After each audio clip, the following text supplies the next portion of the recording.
Let's face it, the world of filmmaking has changed since the introduction of digital technology. With just a few $1,000s and a few close friends, you've got yourself a film. But then what? What most independent filmmakers fail to plan for is what happens after the film is completed. So, today we're here at Orlando Film Studios, founded by Gary Warnecke, to help independent filmmakers make it out into the marketplace. Let's go inside.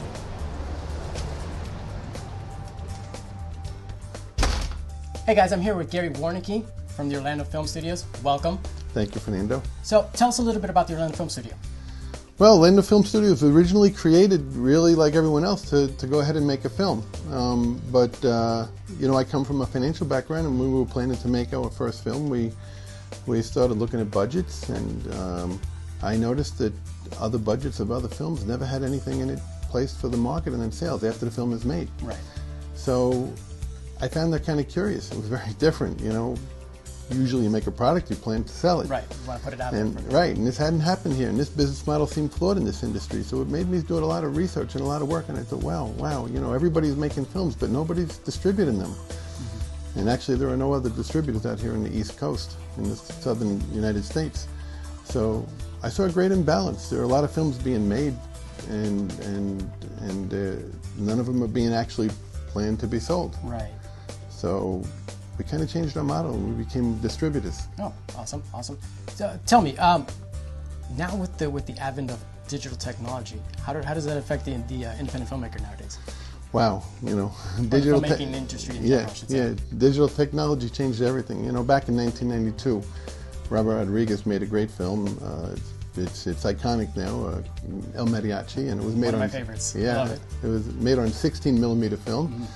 And after he did it, he sent it out to Hollywood, and it was only a $7,000 production cost, which most people in the film industry know. But he got people to look at it. A lot of people looked at it. He sent it out to all the Hollywood studios. Today, that would be unthinkable. Today, that's completely impossible. Distributors don't need films, and if you send your film to a distributor, if you could even find a place to send them, right, they're not going to see it. So with no alternatives, indies are now going to a DIY, do-it-yourself movement. What do you see the biggest hurdle for independent filmmakers? Wow, to make money? Yes. that's their biggest hurdle, to make money. Yeah, I would say so. You know, indie films are actually made for many different reasons. One reason is to make money, and sometimes you make a film to make a message. Or other times they're making it because for the credibility of the filmmaker. Right.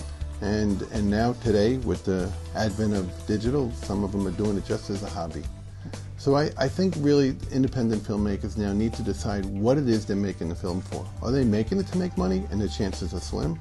Or are they making it to get a message out there? Or is it for their own credibility? They need to know why before they go forward. Right. You know, there are three big changes in the filmmaking industry that are really affecting filmmakers today. One is technology. Mm-hmm. Technology, it's always getting cheaper.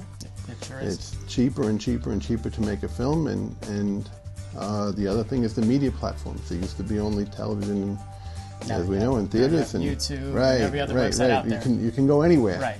And the other is the competition. There are more films with all the cheaper technology, and more films being made, and they're being made better for less money. So it's no longer viable to just go ahead and make a film without having a destination. Mm-hmm. Really, for an independent filmmaker now, you really have to think what it is that you want in the end. And how viable is it to get there? It needs to be planning. And like the old business model and all other businesses, you need to plan your sales before you make your film. Right, instead of going out there making a film and then deciding what to do. Right, okay. As far as the company itself, what do you guys offer? Well, you know, distribution is not taught in schools. You can't go to a film school. We have Full Sail over here around us. They don't teach it. And Valencia and I believe there's a program at UCF. There is no actual school program for teaching distribution. It's changing too fast. Yeah. By the time they could write the curriculum, technology, and media platforms, it would be old news. Right. So filmmakers right now are learning as they go. Mm-hmm. Actually, they make the production, they make the film, and then they start learning how to distribute or how to sell. So we offer an alternative to the DIY movement. You know, and they're all doing it themselves because there's no other place to go. We only do distribution. We prepare films for presentation to investors, to sponsors, to distributors, theaters, and media outlets. And that's all we do. So we're far more efficient than the DIY route, And where you're going to make mistakes. Yeah, absolutely. And also, it takes away from having to worry about that whole distribution factor when you have someone else out there who has those contacts. Right. And if you plan the distribution in the early part and you can bring something, you're going to be more likely to get investors. You're in a crowded market right now. The odds are against the independent filmmaker. Right. Really, they have so many independent films and so few places so few distributors to find. You really need more than just learning on your way. Right. And speaking of which, when do you feel is the proper time for an independent company or any company in general to actually contact you to bring you onto a project when it comes to distribution? Yeah, the earlier the better. I mean, success comes from good planning. And if you want to get investors, you need distribution. And if you want to get sponsors, you need to get them into the movie. And if you want to get distribution, you need investors and sponsors. It's like a big circle. Right. And that requires planning. So we like to work with the movie from inception, when a lot of these plans can be made. That's when planning goes. Usually you plan and then you execute. Right. So some of the work we do is fee-based, and it's very hard for independent filmmakers to come to terms with actually paying for distribution. You know that when Robert Rodriguez made his film, people were actually offering advances on films. That doesn't happen in today's world anymore. So some of the work we do is commission-based or percentage-based, like typical. If we do a theatrical distribution, we take a percentage of the box office. So I understand that you actually have accomplished something here in Orlando that's actually quite unique. Can you tell us a little bit about it?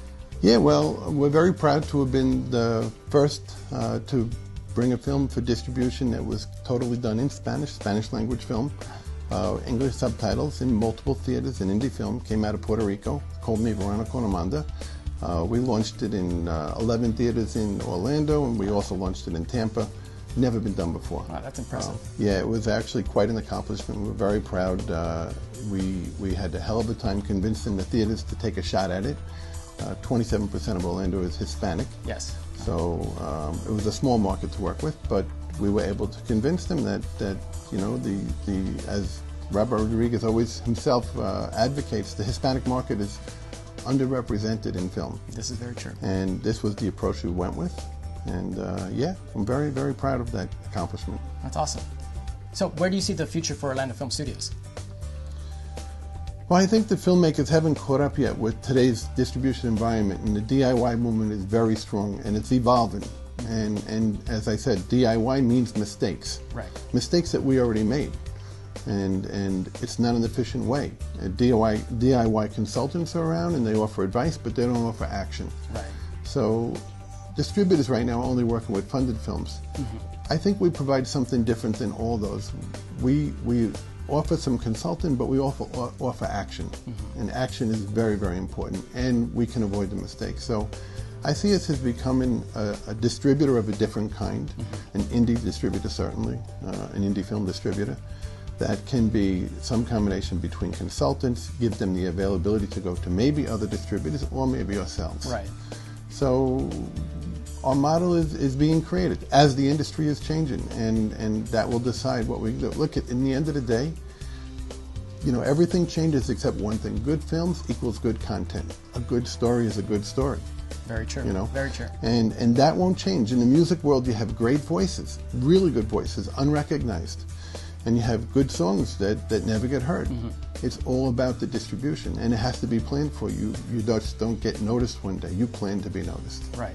And that's what's happened in this industry. And the indie overcrowding of indie films really requires them to take a step forward and find out how they can get distributed and noticed. Get out there, make the conscious decision that you want the distribution, and start from there. Right. Come to the grips with the fact that you have to plan distribution when you make your film, before you make your film. Right.